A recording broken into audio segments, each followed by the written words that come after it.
काल सोमवारी जयसिंगपूर उदगाव रोडवरील पुट्टा फॅक्टरीला भर दुपारी आग लागल्याने संपूर्ण पुट्टा फॅक्टरी आगीच्या भक्षस्थानी जळून खाक झाली आहे।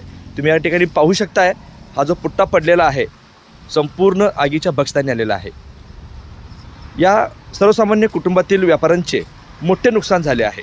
तुम्ही या ठिकाणी पाहू शकताय, या ठिकाणी पत्र्याचे जे शेड आहे याची देखील या ठिकाणी नुकसान झालेलं आहे। जळीत कांड झाले, नुकसान झाले, खूप काही पाहायला मिळाले। येथील कामगारांना अश्रू अनावर झाले। मात्र या सर्वसामान्य कुटुंबाकडे पाहणार तरी कोण?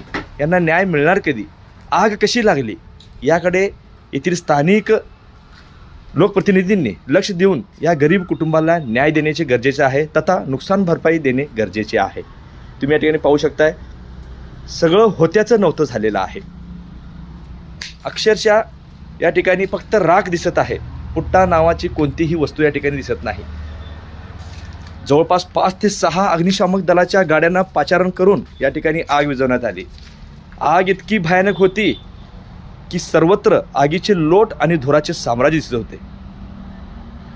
पाहू शकता, या ठिकाणी संपूर्ण पत्र्याची पडझड झालेली आहे। शहर परिसरात सर्व दुकाने फिरून पुट्टा गोळा करून उदरनिर्वाह करणाऱ्या कुटुंबाकडे येथील लोकप्रतिनिधींनी लक्ष देणे गरजेचे आहे। त्यांना थोडीफार का होईना आर्थिक मदत करणे गरजेचे आहे। या ठिकाणी तुम्ही पाहू शकताय, गव्हाचे धान्य या आगीच्या भक्षस्थानी आलेले आहे।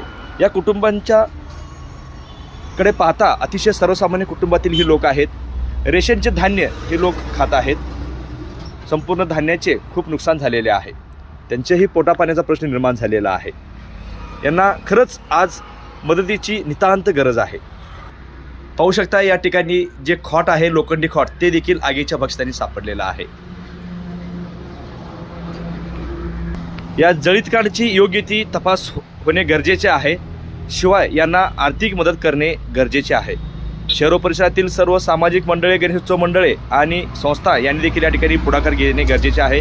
तसेच मोठी संस्था रोटरी देखील या ठिकाणी या घटनेकडे लक्ष देणे गरजेचे आहे। त्यांना थोडीफार का होईना आर्थिक मदत देणे गरजेचे आहे। कोणतेही कारण असताना आग लागती कसे, की कोणी आग लागली याकडे देखील पाहणे गरजेचे आहे।